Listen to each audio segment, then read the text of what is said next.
7 Days of Sunny June, Book 1, Chapter 9, January 11th. You gotta hide your love away. Racing down State 299 was at an entirely unsafe speed. A beat-up vintage 1970s Volkswagen microbus rushed on, sullenly between the occasional groups of cars, its fading color making it look like a twinkle moving at Mach 3. Within the car itself, the speedometer read 100 miles per hour, well over the speed limit. The engine gates indicated it was red line. Based on that and a few other issues he knew about his vehicle, Noteworthy realized that once he had gotten to his destination, it would be the end of his beloved love van, as he called it, and either he would need to have it towed by the nearest AAA or have it sent directly to the nearest landfill. Regardless, he didn't dare stop or even slow down, not with the hell beast in the seat next to him. Glaring at with baleful eyes at the DM, he felt like he was Gandalf in the mines of Moria, facing the Balrog itself, just without the talents or weapons the fictional wizard had at hand. Then again, he died after that, Colin. He answered Hair Kid died glumly, but he got reincarnated. Well, this right. Lucky if I get just that. Get the thing away faster! Would it help if I got out and pushed? Says it simmers C down. Noteworthy tried to shrink away from her while driving at the same time. It wasn't easy. Look, God is going false like that. He yelped. Part of him wanted to make a Star Trek engineering joke, but given the situation, all that would do was make her angrier. That would, in turn, translate its extra pain to him in the long run. So he kept the joke to himself and said, at this rate, I'm going bad out to get. I don't fucking care! As he roared. As he forced himself to calm down and said, you and your group of fucking idiot buddies put my sister with my ex-boyfriend. If he touches one hair on her body, I will force-feed you half of this fucking van. Understood? And the other half? He warbled, face wondering. Do you know what an enema is? Look, I told you. I deal with them anymore. Not after what happened to Minuet. I really like her. He told Sunset, she'll probably hate me for being such a coward. But I want to do what's right. You should have done it beforehand. You don't have the right to treat women like their body parts to keep you entertained. Nobody has that right. Worst of all, you put my family and my best friend in the middle of this. I'm going to make you and your fellow idiots squat pay. You may not be hurting as much when I'm done, but you are not getting off scot-free. She warned him as she started dialing. Who you calling? Trying to get a hold of someone who could save the others, Sunset snarled in reply. You might not give a fuck about them, but I sure as fuck do! After a few minutes, she gave up. One too many. Sorry, your call cannot be completed at this time. Please check the number and try again. Canned responses were only adding to the hellstorm that was her anger. He sighed. Shiny, I want you to know I love you more than anything, sweetie. But do we have to sit in the car, across the street, in the parking lot, stalking out Twily? Shiny gave her a wounded look. What? Are you saying I'm too protective of Twily? He asked. Oh no, not at all, she snarked. Why should I say that, considering you're an officer in the Carolot Police Department, and this is Horseshoe Bay, an entirely different city with its own police force and its own laws? She groaned. Look, if you're that worried, why can't we just have dinner at the Chase Krabby? No, because that'll look like I'm spying on Twilight. Yes, because sitting in your car, eating Chipotle, staring at the cheap bumper stickers on other cars in the parking lot is such a romantic way to spend our evening, dear. He sighed. Look, Katie, if this was Sonny or Tavi, I trust them wholeheartedly. She gave him an arc look. No, you wouldn't. Okay, you might have a point, he admitted, but Twilight's really naive when it comes to how the world works. She's an idealist. Tommy's at least got her sarcasm, and for Sonny, well, she already had a boyfriend, so she's better off than either of them. But Twilight's my little sister. I should be looking out for her. Don't you dare play that game, Gaines warned him. I've watched both Twilight and Tavi since the first day your mother asked me to be sisters. And considering I'm an only get. She looked at once. But you're going to suffocate Twilight if you keep doing things like this. She's not going to appreciate it. She's growing up, growing older. But I've just always wanted to protect her. You know that, hon. She nodded. I know. Believe me, I do. But we'll have children of our own someday. Will you be prepared to prioritize your dead adult sister over your children? Your father already knows someday he'll have to trust her safety to the guy she'll love and marry. You need to realize that as well. We looked at her and still you've been struck. She added, this isn't easy for me either. I care about her. And Tavi and Sunny. I want to see her as exciting as life. Don't you? Yeah, I guess. You know I'm right. Doesn't make it any easier to admit, he replied. It never is. She reached over and kissed him. That's why I love you. You always do the right thing, even if it's not the easiest path. Dinner's ruined, but why don't we at least take a walk on the pier? Night to night. She gave him a smile that he just absolutely loved as she leaned in to kiss him once more, cooing. I thought you never. Her words were drawn out by the sudden loud screeching of tires as a beat-up van suddenly made a sharp turn, nearly flipping over as it leaned into the seaside lane. Pedestrians scattering everywhere to avoid being hit by the sudden new arrival. The vehicle came to a sudden jarring stop in the front of Chay's cabby, accompanied by four loud bangs as the tires, clearly overheated beyond the point of stress, popped from the abrupt halt. Oh! Noteworthy moaned, dazed. Though he had a seatbelt on, he banged a little farther forward than he intended. He felt a warm, sticky wetness on his forehead and knew what it was, even though he couldn't wrap his mind around that. He was barely coming to grips with the fact that his van was now a worthless hunk of metal. The stench of burnt rubber and smoldering oil filled the air and he fell out of it. I feel like I'm going to vomit, he announced. Sunset, having had the foresight to use an inertial dampener spell on herself, arrived in pristine condition. Oh, quit whining! When the cops get here, tell them everything! Got that? She told him. Kicking the door open, she called back, Thanks for the ride, Noteworthy. As she rushed into the bistro, rage on her mind. You're not gonna hurt her, Sunset snarled mentally. This is where it ends, Flash! What the hell was that?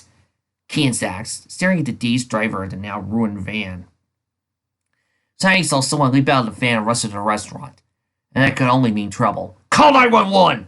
He told Keynes as he popped his glove compartment, reaching for a spare pistol and badge. Tell the cops on the scene! With that, he got out of the car and sprinted towards the restaurant, rushing to the side of the driver, a teenage boy. Pulling open the door, he helped the kid out of the car. What happened? Shiny asked him, noticing the huge bruise on the teen's forehead, cut on his scalp with the dilated look in his eyes. Stop her, he groaned. He's... Watch him! Shiny ordered a bystander and rushed in, hoping the worst wasn't coming. The invisible that went in was armed. He could put the lives of every individual in the restaurant in danger. Twilight, I'm coming! Twilight set her soda down, shaking her head slightly. I feel... kinda weird, she said, blinking as a consensoria. Yeah, me too, Flash lied. Wonder if the food didn't agree with us. I wanna be sick, she said, her voice slurring. No kidding. Tell you what, instead of getting dessert here, why don't we take a walk along the boardwalk? There's an ice cream place at the end of the pier and they get good reviews. Interested? Yeah, she said, stumbling slightly as she stood. Flash grinned slightly. The drug was taking effect. No, to test it. He approached her. He said, Of course, a kiss would be nice. First. Twilight smiled softly, saying nothing but instead closing her eyes. Leaning forward and picking her lips. Something within her wanted to stop, wondering why she would kiss a guy she just met when she wasn't that kind of girl. Yet she kept going. His words somehow compelled her. The only thing she heard as she waited the tender breast of his lips, only to hear the fugue of shattered glass and broken porcelain as a jumble of unseen action occurred. She opened her eyes to find... Sonny? She asked, smiling even as an emptiness took her. Sunset didn't even expend a second to waste. When she came in, she spotted Twilight immediately. Those shocks in her hair are like a beacon, moved in for the strike.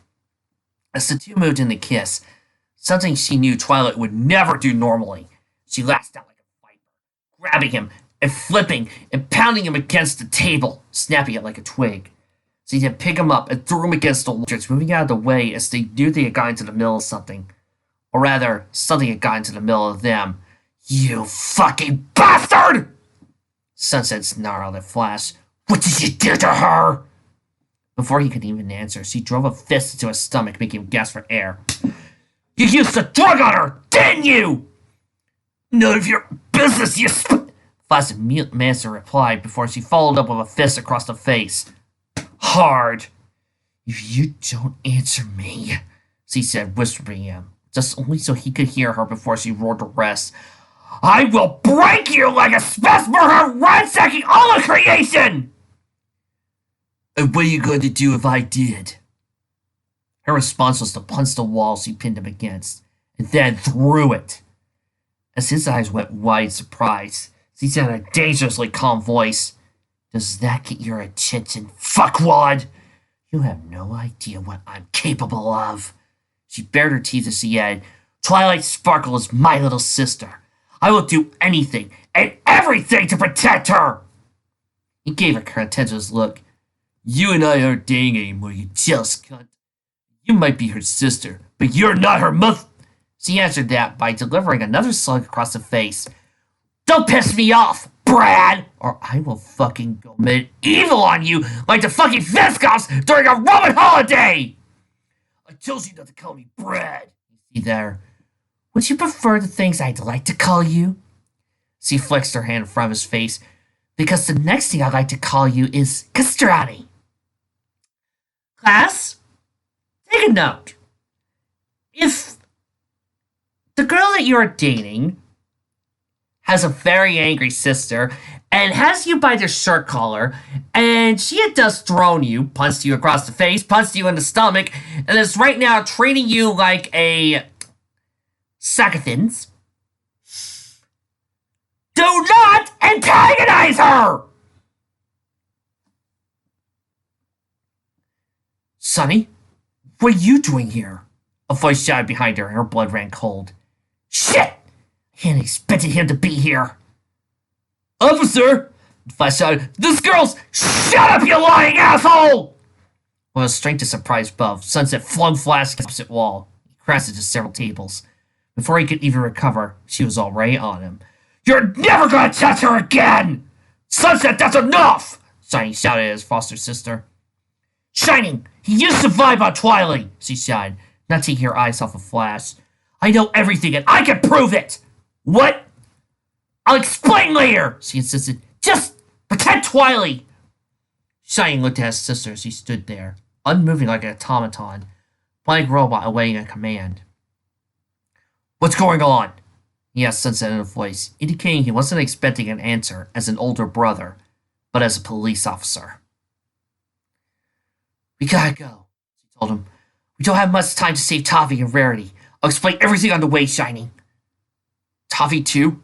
And one of your friends? Yeah, it's a gang. And he's one of the winglayers. She sneered, pointing a finger at Flash. Good enough for me, he said. Don't hurt him! Sunset suddenly found Blossom standing in front of Flash. Her arms splayed out in an attempt to protect him. Please don't hurt him! Blossom, what's going on? I still love him, Sonny, she told her friend. No. What are you doing here? She sighed. My parents and I usually have dinner here, but then I saw him with her, Blossom said, pointing an accusing finger at Twilight.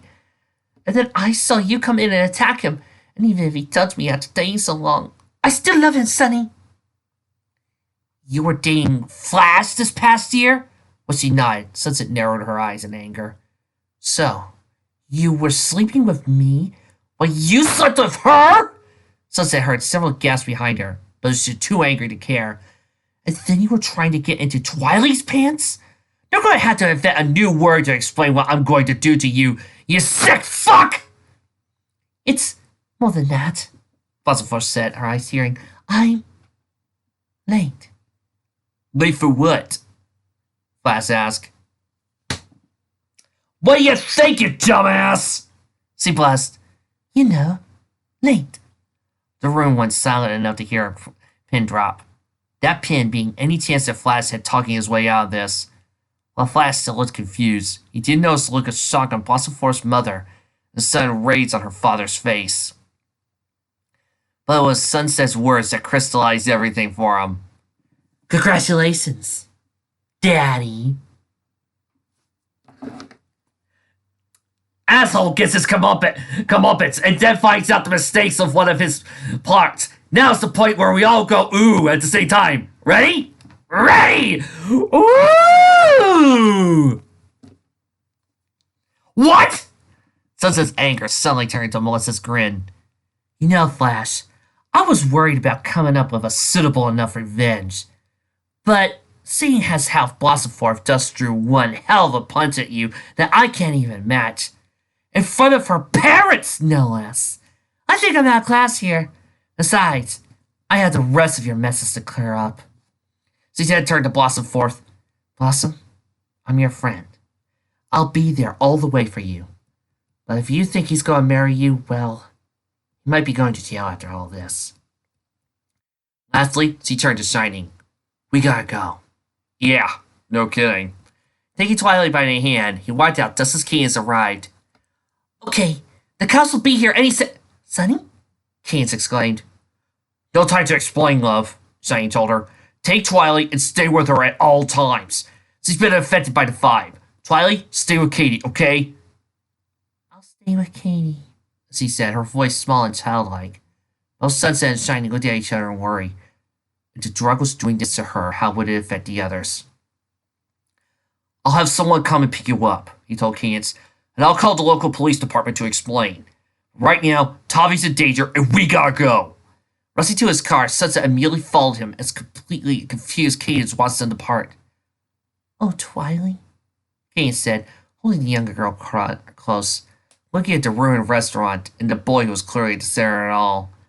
Their eyes met, and the look of anger in Cadence's eyes was enough to make him turn away. There are days when I love when an asshole gets his comeuppance.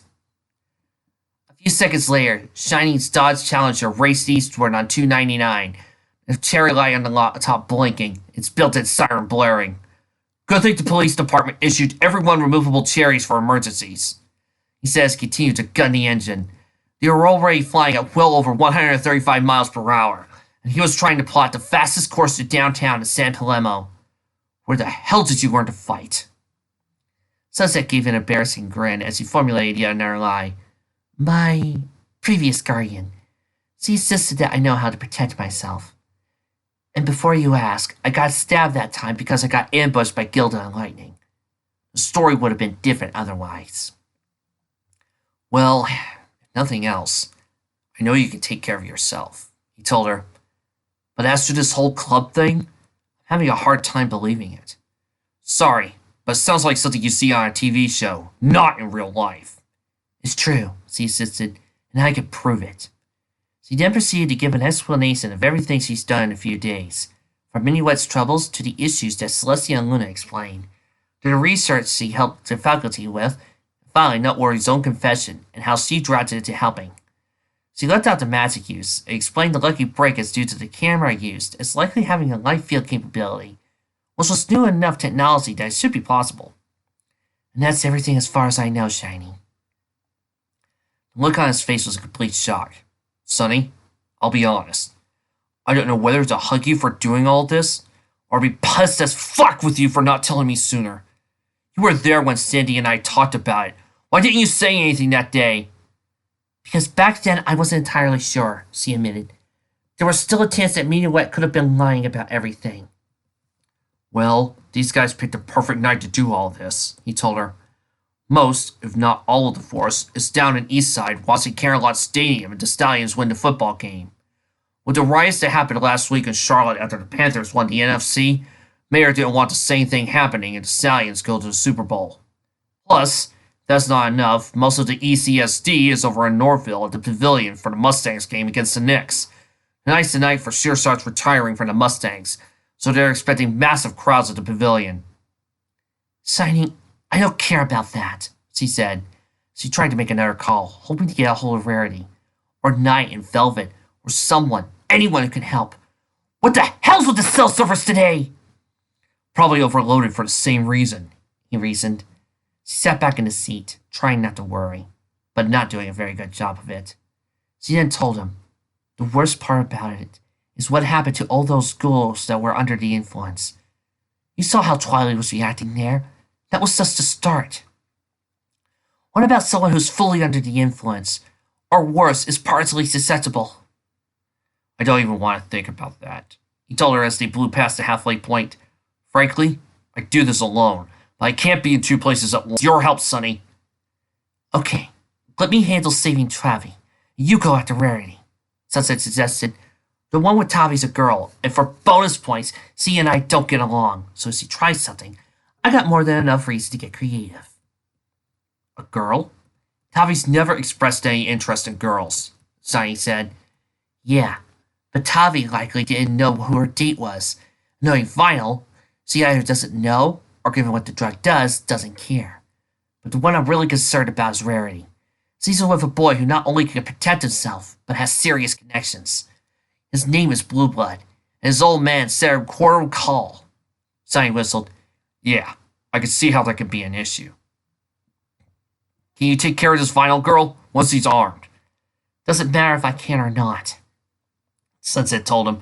Tavi's part of our family, and nobody gets to hurt my family. He grinned. You know, out of my sisters, somehow I'm not surprised to know it's you saying that.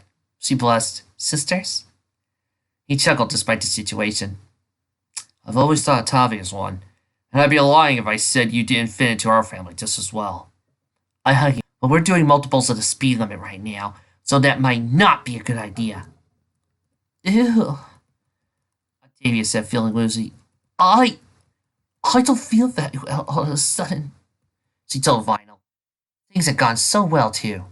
Well, she made it clear she wasn't interested in Vinyl. The two had gone along charmingly, and she felt she had made a new friend, especially one that was interested in both classical and modern music. The fact that Vinyl played classical guitar and was performing DJ intrigued the raven-haired girl. Yeah, sometimes the food here does that, Vinyl said, feeling both anticipation and guilt at the same time.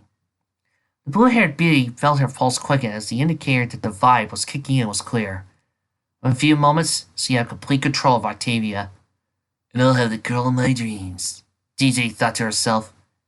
But why do I feel so guilty about it? It was because she had gotten to know Octavia during the night. She knew. Octavia no longer was just some distant figure that filled Vinyl's dreams of desire. Now was a girl who could possibly be a good friend. Something that Vinyl wasn't sure she had in a long, long time. The two had a lot in common and both loved music. But Vinyl saw Octavia's lustrous lips, sensual eyes, and the curves of her body. She was stirred by that, even as she argued to herself she'd be sacrificing the newfound friendship she made with her. Or maybe she'll forgive me once she's my girlfriend, Vinyl hoped. Or maybe she'll hate me forever for what I'm about to do. Tavi? Vinyl asked. Yes. The voice was slurred, barely audible and confused. Kiss me, Vinyl commanded, and Octavia, hauntingly, hesitantly leaned forward. Their lips met, a mere brush at first, but soon full and engaging. Octavia, now fully under control of the drug, had no idea what was going on. But Vinyl felt twin emotions of both desire and guilt waging a war within her. She now had her heart's desire within the palm of her hands. But at the same time, was it truly the girl or just her body? Was her mind within? And given what Vinyl knew about her, this was becoming less of a triumph of Vinyl's heart and more of a... She kissed Octavia again, lips entwining, Vinyl's tongue probing. She broke it off and said, Come on, let's get to the hotel. It had been yet another condition of the whole agreement that Blueblood had arranged for the penthouse suite at the downtown Renaissance Hotel. It would be 2 full days to complete in their delight. Vinyl's thoughts were suddenly interrupted by the sound of squealing tires as someone outdoors clearly was scurrying around with the car. Great, some asshole's getting his car outside, she groaned, not wanting to take a chance at accidentally getting hit by some muscle car musclehead who couldn't control his wheels. She opted to pay with cash, leaving a healthy tip for the host that thought of them to be a cute couple. Finally, as the waitress topped out the change, Vinyl got up. She whispered to Octavia's ears, We're going to have fun tonight. The next thing Vinyl felt was a right fist across her face, followed by a second to her gut. Then she was a lover, not a fire. She turned herself into a ball, looking at the person who struck her and being completely stunned by who it was. Sunset Shimmer. The look in Sunset's eyes was completely unreadable. The girl looked like she had been running for quite a bit, and she was panting.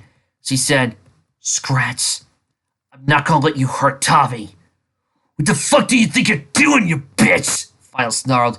"You're ruining a date between my and girlfriend. Don't you dare!" Sunset fumed, the anger clear in her voice. "For one, Nutworthy's told me everything. You're done for. Secondly, Octavia's my cousin. I know her, and I know her well enough to know she's not interested in the girls. And while she might have come innocently, because this was a blind date, she didn't know who you were. I guess she stuck around because she thought she made a friend." The grim line that was Sunset's mouth became a sneer. "Guess we both know how wrong that is, huh?" "Fuck you, Simmer!" Final snarled. "What, you think you know everything?" "Yeah. Sorry with the fact that you were talked into this," Sunset said. "Noteworthy told me that Blueblood told you to either you do this favor for him, or he'll get word to your parents that you're a lesbian." When Final's eyes became saucer surprised, Sunset continued. "Listen, you and I don't like each other. That's probably never going to change. But because I can Tavi the beating the fuck out of you like you deserve, I'm going to give you a chance. It's more than you deserve, but I'm doing it because she gave you your friendship before you fussed it down to fucking shitter." She held two fingers. The one, she said. "One, you let her go, and I'll make sure you get protected as doing under all this under duress. My brother's a cop. He'll listen to me. Yeah, you'll have to testify. Your secret will be exposed. But that and out of jail, or option two." "Seems to me you're holding the cards here, Sunset," Miles said, sounding more confident as he was. "Besides, your cousin's the hottest piece of tail I've seen. So why does he just—" "I'm not done yet," Sunset said like a figure. "Then there's option two. If you so much as touch her, I will introduce you to the fucking wrath of a goddamn pissed off as Tartarus alicorn. Your ass is going to be Discord, and I'm going to be all six fucking elements of harmony. I'm going to rampage on you like the princess did against the Minotaur invasion of 957. I will break you like she broke the entire Changeling army at Saddleback Ridge, and I won't feel an ounce of remorse doing it. Do I make myself clear?" Final leaned back in surprise as he guessed. "What the fuck are you talking about?" "I don't know, but that was one of the greatest threats I've ever read, and I had to make sure I did that right." "Great. I've always wanted to use that threat. Nobody has a single clue what I'm referencing. Great job breaking it, heroine," she tired herself. "Let's just say hospitalization will be the least— Stop!" A new voice roared. Both girls turned to find Cloud Kicker, looking as though she had run all the way from her house, appearing completely ragged. "Final! Came to stop you!" she gasped, hunched over as she tried to suck in as much breath as she could. "Twice in one night?" Sunset groaned inwardly. "What is this, a fucking soap opera?" "You okay, Kix?" Sunset asked. "Let her go," Cloud Kicker panted. Both Sunset and Final looked at each other in confusion before they realized the winded girl's Octavia. This isn't you, Vinyl. You're not like this. I know you." "What do you care?" Vinyl said. "Look, Kiki, you're my friend and all, but this is all about my heart." "No!" Cloud Kicker shouted, reaching over, grabbing a chair. "This isn't about your heart. It's about you trying to take the easy way out of being in love. You're infatuated with her because she thinks she's going to give you what you want. But it's just an image, Vi. It's not the real thing. She can't love you. And you know that, Hal. Do you remember that girl I said I loved once and fucked that up with?" Clacker said. "It was you." "What?" Sunset and Vile said simultaneously. The room was silent as both girls realized what Cloud Kicker was confessing. For Vinyl, it may as well have been one of the signs of the apocalypse, while Sunset wondered if her life suddenly turned into one of the weirder slices of TV tropes. "Yes, Vinyl, I love you," Cloud Kicker said simply. "Look, I know I fucked up things in the past. I was afraid that going deeper into our relationship was going to fuck everything up, so I pushed you away. Only to find out that every night after, every guy and girl I was with didn't mean anything as much as just holding your hand and brushing your cheek. The blonde laughed barely. Yeah. The nympho turns out to like tender moments. Who would have thought that? Final stammered, not sure what to say. Final, give me a second chance, Cloudkicker panicked. I'm willing to change this time. For you, I'll give it up. A second later, she realized what she had said, revised her words. I mean, monogamy. Just you and me. Yeah, I like sex. I like the dick and the muff. That's never going to change. But what I like doesn't compare to what I love. And that is you, Final. Cloud looked at Tymia. Yeah, she's hot. Oh, hell is she smoking? Kicks! Sunset said testily, feeling as though she had been sidelined by Cloudkicker. Traveling confessed a disaster circus. Yeah, I know, she said, giving her friend a smile. Let her go, Final. Take me back. Final's eyes started to water. Oh, God. What do I do? If you ask me, Sunset stated, you can force something, and they will hate you for it forever. Or you can take what's freely given and be the better woman about it. I have people who have taught me that lately, and it's a lesson I needed to learn. Don't put yourself in the same position I was. Final looked at Cloudkicker. You're serious about this? Yeah, well, we could get 50s if you want. And I could wear a promise ring if it makes you feel better, Cloudkicker said, smiling softly. But I want you back, Final. I'm not about to let you make a mistake that'll hurt the both of us. She then approached Final and kissed her. Not passionately, but tenderly. The kiss of love, not of lust. After a few seconds, Final had joined in as Cloudkicker broke the kiss. She asked, Does that mean yes? Final nodded. Come on. I've got a hotel suite that's mine for the next few days. We've got a lot to talk about, Final told her. And if things are going to be different this time, well, I'll be upfront. No more hiding. Even if it means your mom will disown you? I hate my mother anyway, Final answered. She turned to Sunset. I can't believe I'm saying this, but I owe you big time, Sonny. Please, tell Octavia that if she never wants to see me again, I'll understand. But if she wants to be friends, I like that. I'm sure she will. Sunset said simply as she watched both girls depart. She then turned her attention to Octavia. The blank, empty look on Octavia's face worried her. Tavi? Sunset said worriedly. Do you want another kiss, Final? Octavia said blankly. No trace of attraction, love, or anything. It was a simple statement. No difference you've been talking about the weather. She's been hit hard. As the restaurant staff began to gather slowly in the aftermath of the catfight that just occurred, Sunset snarled out. Get the fuck out of here! Show's over! The staff scattered. And Sunset took Octavia's hand. Tavi, it's Sunny. You're safe now. Do you want a kiss too, Sunny? Octavia said just as blankly. And when the raven-haired girl closed her eyes and puckered up, Sunset felt revulsion wash through her. Yeah. On the mental level, we're related now. Yay for our day! Okay. It's because I think we had enough of this. Sunset pulled Octavia out of the restaurant, giving the staff glares as they departed. She managed to get her far as the nearest alley, glad it was empty. With that, Sunset immediately cast a quick spell, placing her hand on Octavia's forehead, hoping the magic would burn the vibe from Octavia's body. This had better work, Sunset hoped. The spell in question was a cleansing spell, but these sort of spells weren't designed with human chemistry, meaning either the medicine and Octavia's physiology in mind. She would have had to use it on Twilight back in the Hoshu Bay, but there were too many people around. Here, in the confines of the empty alleyway, she could cut loose safely enough. Suddenly, Octavia stumbled, and Sunset had to bend to catch her. Octavia blinked as her lavender eyes, showing signs of life once more, looked into Sunset's cyan ones. She grinned and said, Sunny, I love you to death, but you are not my Prince Charming. What are you doing here? I thought you were sick at home. Relieved watched through Sunset, she righted Octavia. Well, I hate to be the one to break it to you, but you got dumped. Final's ex-girlfriend showed up and thought that the whole date was meant to make her jealous. Sunset explained, feeling guilty about lying to Octavia, even if it was for a good cause.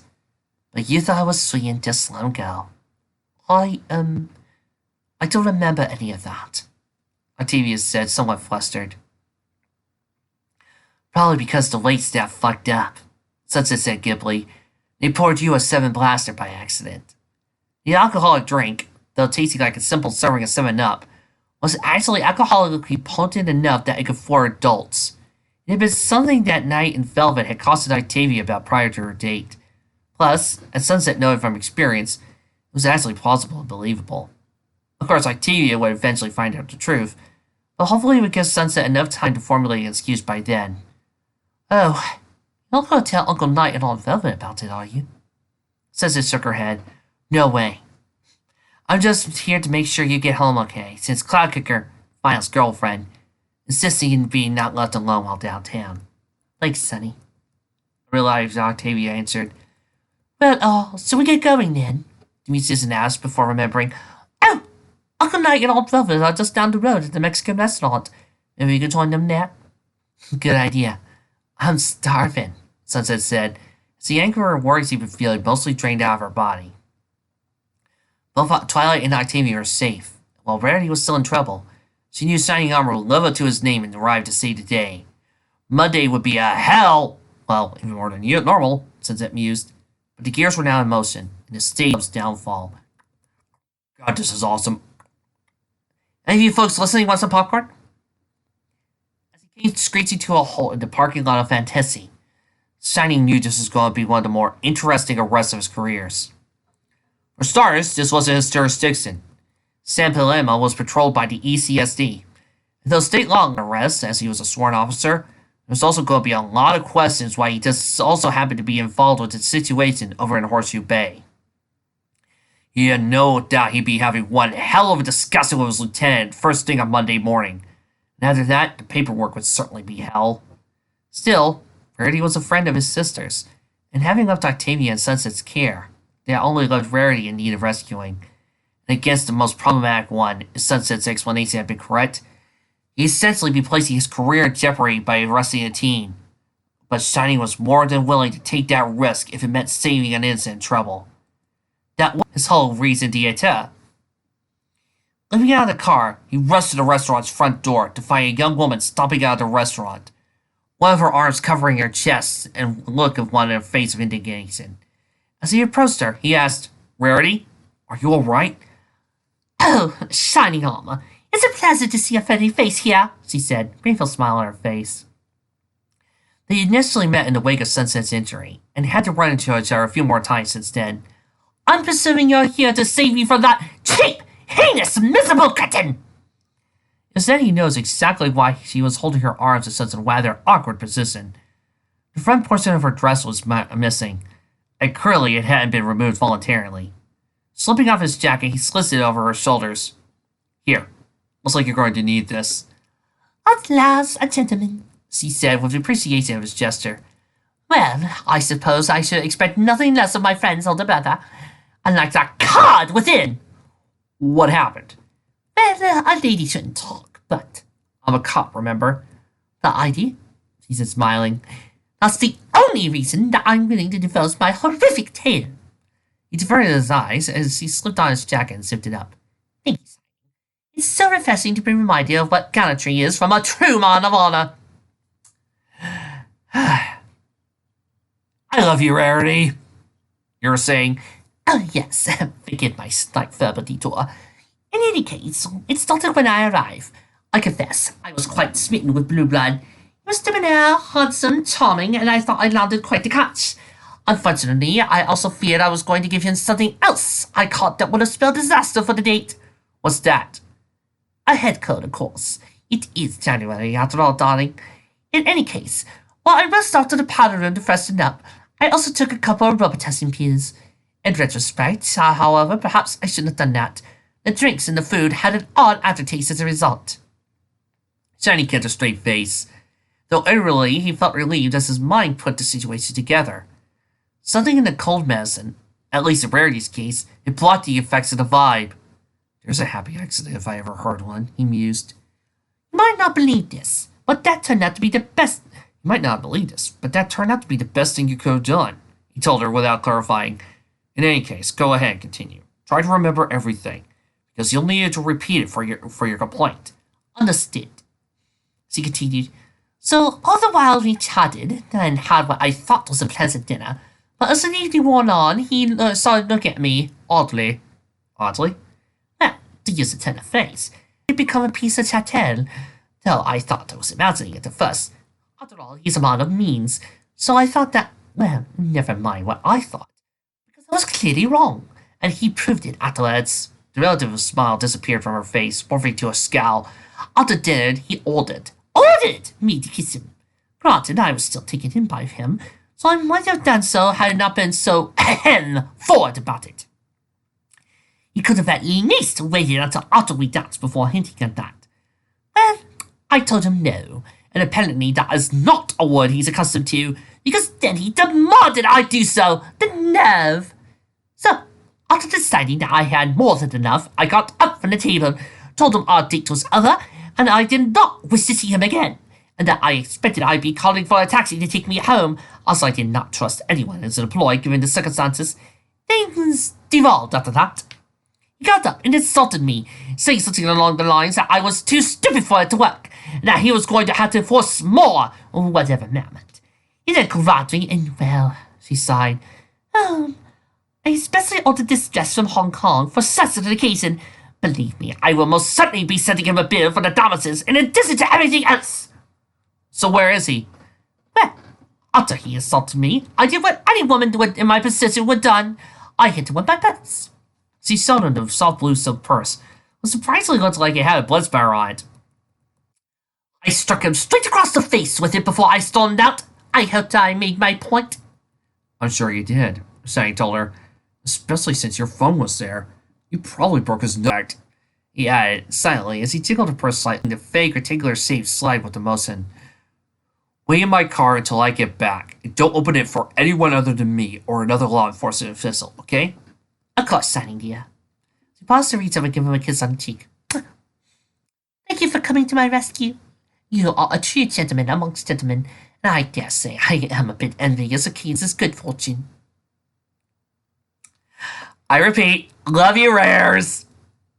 Shiny didn't know what to say to that, so he simply nodded and escorted her to the car. Once he was safely within, he said to himself, and now to deal with the problem child. He holstered his pistol and headed to the restaurant. The first thing he thought when he entered was how opulent the place was. If Blueblood had been smart, he could have easily charged with rarity with what was on hand. Of course, someone who was used to getting his way would have insisted on having the deck well stacked in his favor, hence the use of the vibe. As Shiny entered the main portion of the restaurant, he noticed it was completely empty, save for the upended table by the waterfall. Seated on a chair, apparently soaping wet, apparently not doing a decorative pull at the base of the water display, was Blueblood. Covering his face, his white suit and tie stained with his own blood. In a cosmic display of both guilt and irony, he was using the part of her dress that he had torn off to cover his face in an attempt to stop the blue flow. Fucking bitch! He bubbled through the shirt top, so self-assured in his misfortune that he was unaware he was no longer alone. Gonna fuck with me a bit? What the fuck? Sounds like a broken nose, Shiny said to the pathetic young man in front of him. I'm sure they can fix it after you've been bailed out of jail, kid. Blueblood froze, his realization of a second person dawned on him. He then turned to the right side of the voice, and once he saw the muscular cop standing there, the same thug from his date with that peon Activity and Melody last year, no less. Looking less than pleased, he panicked, dropping the red cloth. The blood started once more pouring onto Blueblood's already ruined white garments. No! He told the officer automatically, without even trying to come up with a plausible excuse. Oh, I didn't do anything to her. She started it. She's led me on and raped me. I'm the victim here. I demand— Shut it. Shiny barked gruffly as the siren sounded in the distance. About time someone showed up. Save it for someone who'll believe it, he advised the bleeding young man. A second later, a familiar deputy rushed in, gun ready to see order. ESCD, freeze! Shiny turned to look at her. Hey, Sandy, he called out, placed his eyes back on Blueblood. Got a girl in my car who wants to chat with you about all this, he told her. Oh, hey, Asani. Saying it would hurt as he holstered her service pistol. Billy alarms went off, and this happens to be my beat. Saw the car there and came in on Missouri broadside. So you missing a girl? Yeah. Just saved my sister's friends from getting hit by the vibe, he told her. He pointed the remains of the table. Bet if you test the stuff, you'll find traces, at the very least. You can't prove anything, Blueblood yelped, confidence now starting to get. She assaulted me, and now you want to presume I'm guilty. I want to speak to my lawyer immediately. Kid, you already have a lawyer. You do know how bad that looks, right? Cedarwood says he reached for her cuffs. You can't prove anything, he yelped, completely in disbelief was about to be arrested. Not my job, but someone will, she told him gimply. The following weeks were a complete calamity for Equestria County and the various public and private high schools located within. By Monday. No, I think I have a better voice for this. I'll be right back. Okay, I'm ready. By Monday, the suspected leaders of the club had been arrested. 2 days later, 34 boys and 1 girl were found to have been members. Between noteworthy change of heart and final submission that she was under duress, the two immediately confessed to what they knew in return for being protected as witnesses. By the end of the week, 11 boys were being charged as adults with a variety of crimes, while 5 more were charged as minors.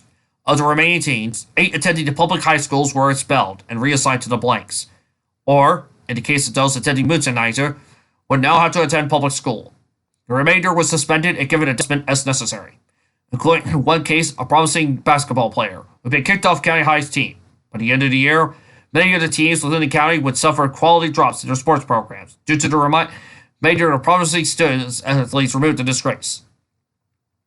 For their parts in helping to identify the students involved, Celestia and Luna were given commendations by the district school board, the camp mayor Carolot, and the Equestria County Board of Supervisors.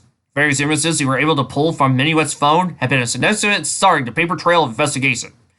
Even though many computer experts were amazed they were able to find the once-in-a-lifetime image that started it all. But more significant, thanks to come from their colleague, Thunderhooves, who had broke down in tears of joy and gratitude when he found that the 2 18-year-olds that had violated his daughter had been identified and charged. Of the girls impacted, close to 70 had been infected. Weeks passed, the parents of at least 12 of the girls moved their families out of Carolot metro area to avoid further trauma. The remaining girls that stayed there were offered counseling and other avenues of assistance, especially as their names had somehow been leaked out. In many cases, they had to deal with the ostracism of many of their unaffected peers. In particular, one case, Fleur-de-Lis, due to her high-profile status as a model, immediately ceased to work for the moment and stopped attending school. Zachary Scav having chosen to pay for a private tutor for her in order to finish out the remainder of senior year without further embarrassment. Those that knew her said she had crossed into the age of majority during the whole situation, and she was being prosecuted for what she referred to as aberrant and obscene offers from the adult entertainment industry. Closer to home, Twilight, Octavia, and Rarity had been horrified to discover that they numbered amongst the victims. For Twilight's sake, had it not been for the presence of Cadence, she would have been in extreme danger. Rarity turned out to have inadvertently discovered a flaw in the drug. It was apparently easily neutralized by promethazine, a compound commonly found in cough remedies. But it was Octavia who had been traumatized the most. Not only had her suitor been a girl, she had been completely affected by the drug, abused by someone she thought was a friend. With File given legal protection due to her status as a witness, Octavia briefly took it out on Sunset. Twilight, knowing a bit more, jumped to her foster sister's defense. For 2 days, the house was eerily silent as its 3 younger females residents stopped speaking to one another. But soon after, Octavia realized she was being unfair to the persons who saved her and who she cared about, so the trio mended fences quickly. As for Sunset, very few knew of her involvement. Part of that was simply to prevent retaliation, but another part of it was due to the actions of both Celestia and Luna, who took pains to assure that not only would the alien teen not be exposed, but that the evidence would be scientifically admissible. Thus would stick. Once Minuet was out of the hospital, she and her parents insisted on taking Sunset out to dinner for all her help. But what the azure and cornflower-haired girl did for Sunset was even more invaluable. Through her own word of mouth, Minuet's recounting of her experiences informed more and more teens at the school that the former queen bee of Canterlot High was no longer the vicious harpy she all feared. As a result, Sunset began to develop a new reputation at the school, that of the young girl you went to when you needed help. Sunset was embarrassed by the newfound attention, but her friend stood by her, insisting it was for the best. One thing that Sunset did consider as being in her favor was the satisfaction of watching her ex-boyfriend deal the repercussions of his bad behavior. Once Blood and Forth decided he intended to keep the child, her parents, especially her father, a pastor at a local church, insisted only one way to resolve this. To Flass's horror, his parents agreed. By the end of January, the young man found himself with a fiancée and a child due in August. Boston surprised Sunset when she promised to name the baby after her if it was a girl. Additionally, because she wanted to start taking more responsibility in the wake of what had occurred to her, the 4-hire was now the latest employee at Sugar Cube Corner Cafe, whose business had picked up enough to justify Mr. and Mrs. Cake hiring a third employee. Sadly, there was one loose end that remained untied. Blueblood appeared to have escaped his fate. Firstly, his girlfriend, Suri Polymere, told the police that her beloved boyfriend had been framed, and that he could never have been the type of person who could commit such atrocious crimes. She even suggested he may have been drugged himself, because the accusations lobbied at him could never be done by a gallant and kind man like Blueblood. He most certainly would never cheat on her. Her constant and consistent defense of him, combined with his sterling reputation, best lawyers his family could hire, certainly cast a massive counterweight of innocence, opposing the condemning accusations leveled against him. But ultimately, it had been the confession of a young female gangbanger named Crackle, who, attending Sunnytown High, who, on the witness stand, confessed it had been her boyfriend's born life that had brought the drugs from a gang in Cloudsdale, and had used a second boy named Rover to infiltrate the club, which had originally been started by Blueblood and Flass as nothing more than a group of like-minded guys hanging out together. When Blueblood had balked at what was occurring to his club, Crackle testified. Spartan Life had chosen to frame or remove the top leaders of the club so they could be replaced with ones more pliable to the growing criminal enterprise. Though Spartan Life and Rover both insisted they'd been framed, neither had been to Cloudsdale before, the evidence against both boys was damning enough to send both behind bars for a while. Blueblood, once dissolved of all charges, prevented his father from suing the local police department for ineptitude and corruption, saying it was in the interest of the sake of the victimized students that things be let go, allowed the whole story episode to be swallowed up by the past. Ba-da-da-dum. Ba-da-da-da-dum. The story at this scene is true. The names have been changed to protect the innocent. You have waited all your life to do a dragnet joke, haven't you? Yes, and I'm glad I finally found a thing I could pull it off with. Don't ever do that to me, Minnie. A tear-struck Waterfire braced her friend fiercely. The two not having seen each other in over 3 weeks since Minnie went to attempt. I thought you hate me, White, Minnie Wet told her friend. I hate you more if you killed yourself. You were drugged, taking advantage of Minnie. I could never hate you for that. Waterfire reached over and wiped her friend's tears. Style's going to get what he deserves. A long, long time behind bars, hopefully. Yes, her girl died. He took a plea bargain. Juvenile detention at a youth camp rehabilitation center until he's 18. Then additional probation for a decade and registering as a sex offender. I don't think he got what he deserved, but it's better than nothing. Watching the pair from a distance away, Noteworthy felt like scum. But his involvement in the whole mess, even though he ultimately done the right thing, he was probably the most hated people in school right now. If anything, he seemed to have taken Sunset's place in the pantheon of perpetual losers and basket cases. His friends, well, the ones that escaped being expelled or were now on trial at any rate, had ostracized him. He had been booted from the band he and Flash played in, and booted from the school's marching band as well. Plus, he knew that the colleges he applied to were likely aware of the influence of Foldy and Caroline. Wouldn't surprise him if, come September, the number of universities that would accept him would be far more sparse than he would have liked. If any would accept him at all. Up, he said, sitting there by his desk in the front of the school. He tended to apologize to Minuet for everything she'd been through. It would never be enough, he knew, and his chances of getting her to ask her out were now non-existent. How long you gonna watch him? A voice said behind him. He turned to find Applejack standing there, looking at him. Hey, at least if I sit here, I know I won't have to deal with being slapped, he told her glumly. Believe me, I want to apologize to her, but I already know she hates me, just like everyone else in the school. Adelaide, do I think you did something downright dumbass? Hell yeah, she told him. Well, he forgave Sunset for all the things he did to us. If you work to redo yourself, I know folks will come around time. Think so? I know you're sweet on Minuet. Sunset tells us so. And frankly, that girl needs someone who understands what she's going through. Not just a pal like Wildfire, but someone she can talk about this.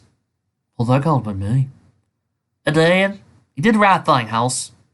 She reminded him. Go and do it again. I'll see. He told her as she walked back towards the school. Then, taking a deep breath as if for courage, Noteworthy started to walk towards Minuet and Wildfire, whatever happened next. As Applejack stood there, she watched as Noteworthy finally spoke to Minuet. It did not go well, as he expected.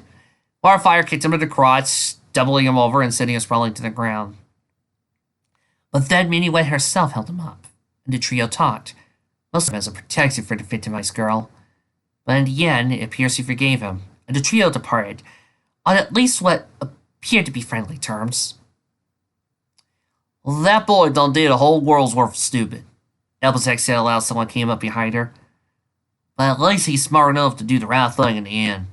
I still kick its ass, Rainbow scoffed. Guy doesn't deserve to get away with it, AJ. At least not, Rainbow, Applejack replied. Boy's paying for his crimes. He just got a lighter sentence because he tried to do the right thing.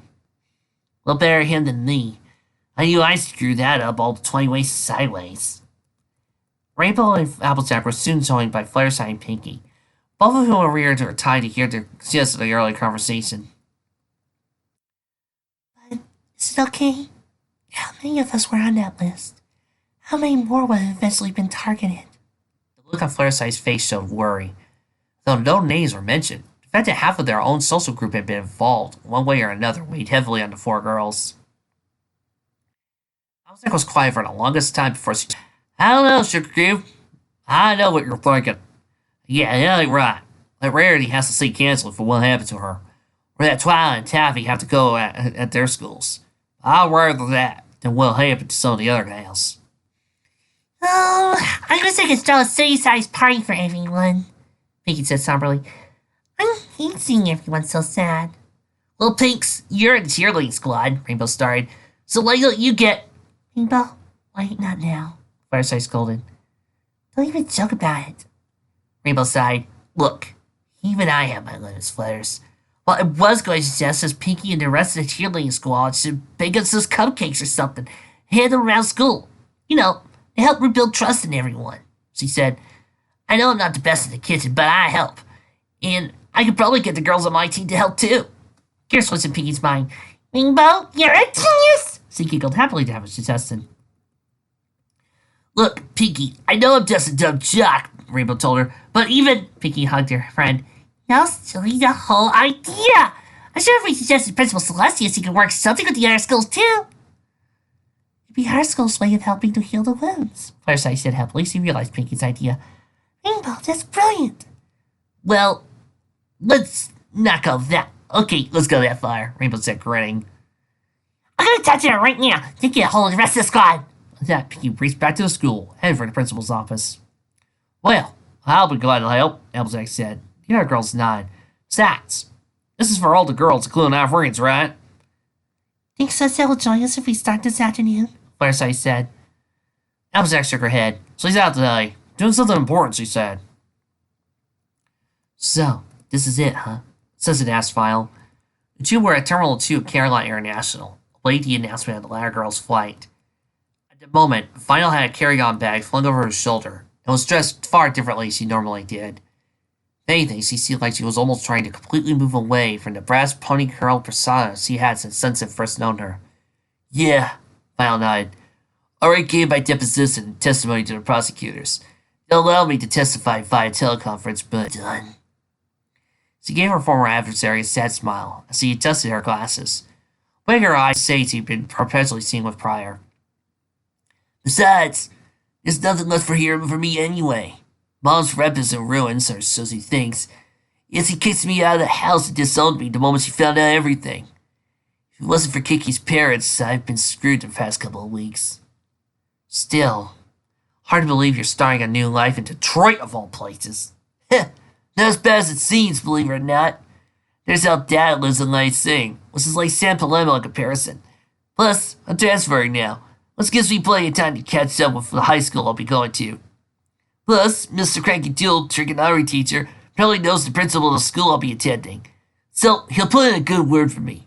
Besides, she said, smiling, I'm free now. I don't have to pretend to be someone I'm not anymore. I don't have to sleep with another boy just to keep my mom from guessing, and I'm not going alone. Sorry I'm late, Cloudkicker shouted as he ran up to him. She was carrying a bag as well, and like Vinyl, changed her look for some reason, currently wearing a blouse and skirt. Stopping and kissing Vinyl on the cheeks, he said, had to run over to Terminal 3 since the restrooms in this one are closed for cleaning. Hey, missed ya, Vinyl said, taking Cloudkicker's hand and giving it a squeeze. Sunset surprisingly noted that Cloudkicker's hand was a promise ring. Doesn't seem fancy wear. You're going with her? Sunset asked. Yeah, the blonde nodded happily. My parents are idiots, but they do love me, and since they've been planning to move to the hippie commune in Ukiah, they were worried I wouldn't fit in. But now I'm moving in with Violet's family, I'll be okay. Besides, gives us plenty of time to work on the couple part of the relationship until we can make something a little more permanent, like when we're out of college. Of course, you're invited, Sunset, Violet interjected. Still, I feel bad for abandoning Blossom, Cloudkicker said. She's got that asshole she's with, and I don't see that lasting. She's stronger than you think, Sunset told her friend. Besides, we'll keep an eye out for her. She's growing quite the spine now that she knows she's got more than just herself to take care of, and I can totally see her putting Flaz in his well-deserved place. Look, Sunset, Val began, I know you and I... She sighed and shook her head as she wanted to spell whatever line of thought she was following. I'm sorry. That night, I wanted Octavia. Badly. I would have screwed it up. I know. You can't start a relationship with someone if you... She shook her head. Look, I can't thank you enough for stopping me from what could have been a huge mistake. And I can't apologize enough to Octavia, even as you'll never forgive me. I think you better tell her that yourself, Sunset said, hooked a thumb behind her. Sitting on a bench, folding and putting down the copy of Equestria Daily, the city's main newspaper, was Octavia. With an angry look in her eye, the teen, still dressed in her school uniform, walked straight up to the trivia. Tavi, Vile began. She was suddenly silenced as Octavia delivered a stinging slap, loud enough to ring through the relatively empty corridors of the airport terminal. I should hate you, the raven-haired teen snarled, eyes filled with fervor. I didn't like you in that way, but I was willing to be your friend. All I was to you wasn't even something to be a quick lay, but so that your buddies could rape my cousin and friend. Octavia, it wasn't. No, don't excuses.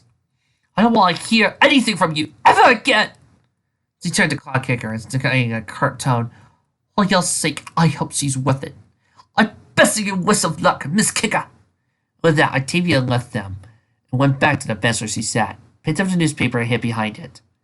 Miles started to move towards the distraught teen, but Sunset got her away, shaking her head. Cloudkicker then tugged her girlfriend's hand, indicating Sunset was right. Attention all passengers. United Airlines Flight 3456 non-stop to Detroit, now boarding at Gate 6B. Voice boomed over the airport's intercom.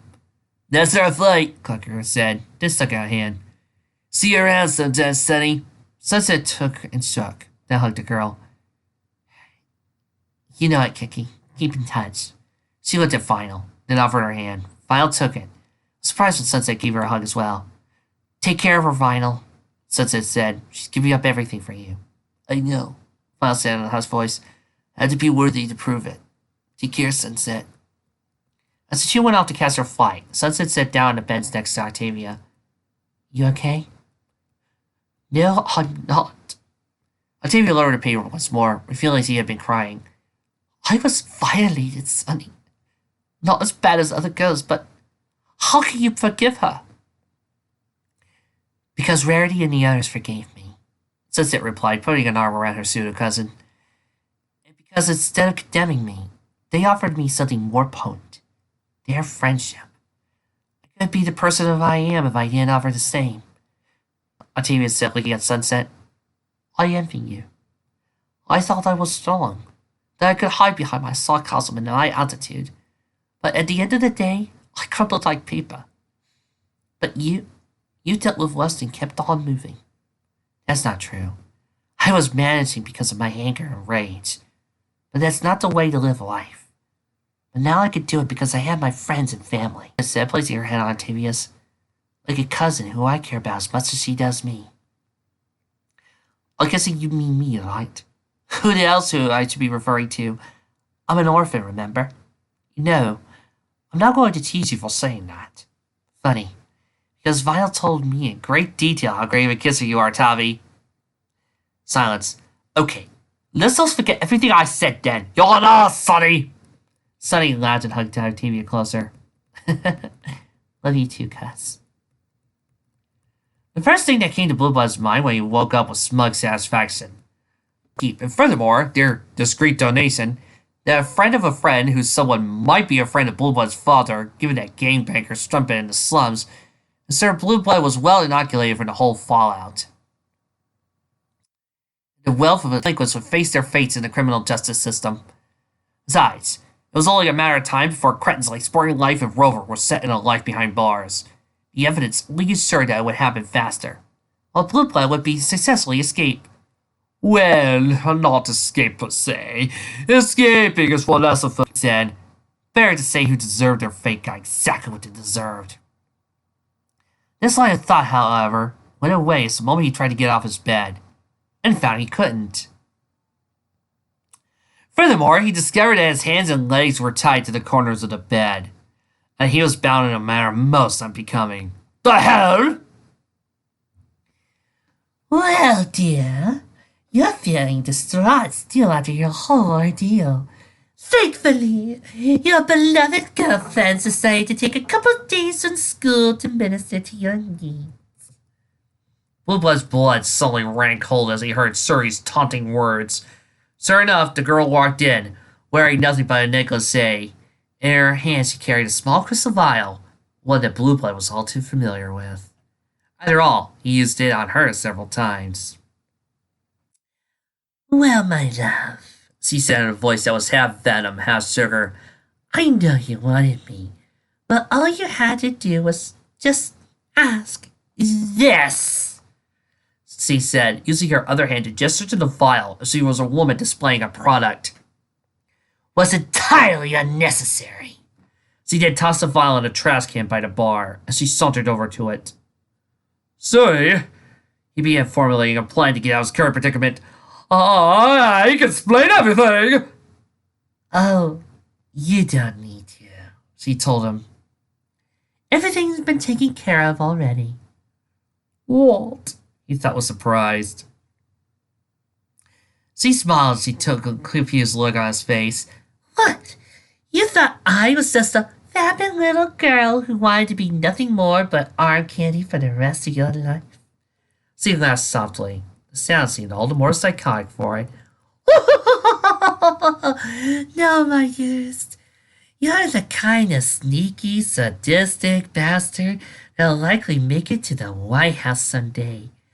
And I'm going to be there every step of the way.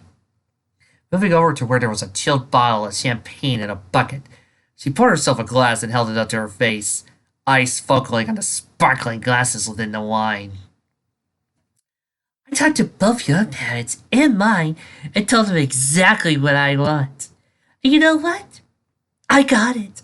Blueblood lay there, waiting for her to continue. She took a drink and obliged her blonde paramour. I moved in now, dear. We're going to be living together, just you and I. Both your parents and mine will, of course, deny it all, as we still have our reputations to protect. But from now on, you and I are joined at the hip, dear. Once we get to college, then we can make it official. When we're 20, I'll tell you exactly what kind of engagement ring I want. And once we're done with grad school, I might even let you have some say in the wedding. Drink in hand, she sat down next to him on the bed, still holding a soft smile.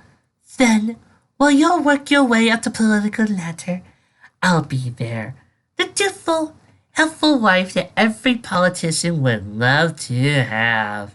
And eventually, you'll reach the pinnacle. I know you will, because you're a devious enough bastard to can make yourself look authentic, regardless of what party you run under, or even if you believe any of what you'll be selling to the public. I'll be there every step of the way, and when you're done with your political career, you'll be sure to support your loving and faithful wife as she starts her political ambitions, right? Blueblood raised his fill. Let me out of this, sonny. I'm warning you, he told her. She didn't listen. Instead of running her finger along his chest, "Oh no, sweetie. Now that I'm sober, we're gonna do things my way. And I like it. Kinky." She paused in a clearly exaggerated thinking position, delicate finger resting on her chin as she looked skyward before saying, "Oh, and there's one other thing we should agree on. Keep your mistresses to a minimum. I don't care if you have any, but I do not want any illegitimate kids that will derail our, my plans. In turn, I promise I'll be attentive. Hell, if she's cute enough, I might just join in." you're insane. "And you're outclassed," she said, warmth dropping from her voice. "Did you and Father ever look into Crackle's past? Or did you just assume she's some street-line slut living in the slums? Because if you had, you would have noticed one teensy little detail," Shuri said, squeezing two fingers together. Celia leaned closer to him and whispered to his ear, "Crackle's my half-sister from my father's mistress." Saying back how she added, "But Crackle and I do get along well, and sisters do share things. She knows everything, and now I know. And I keep backups."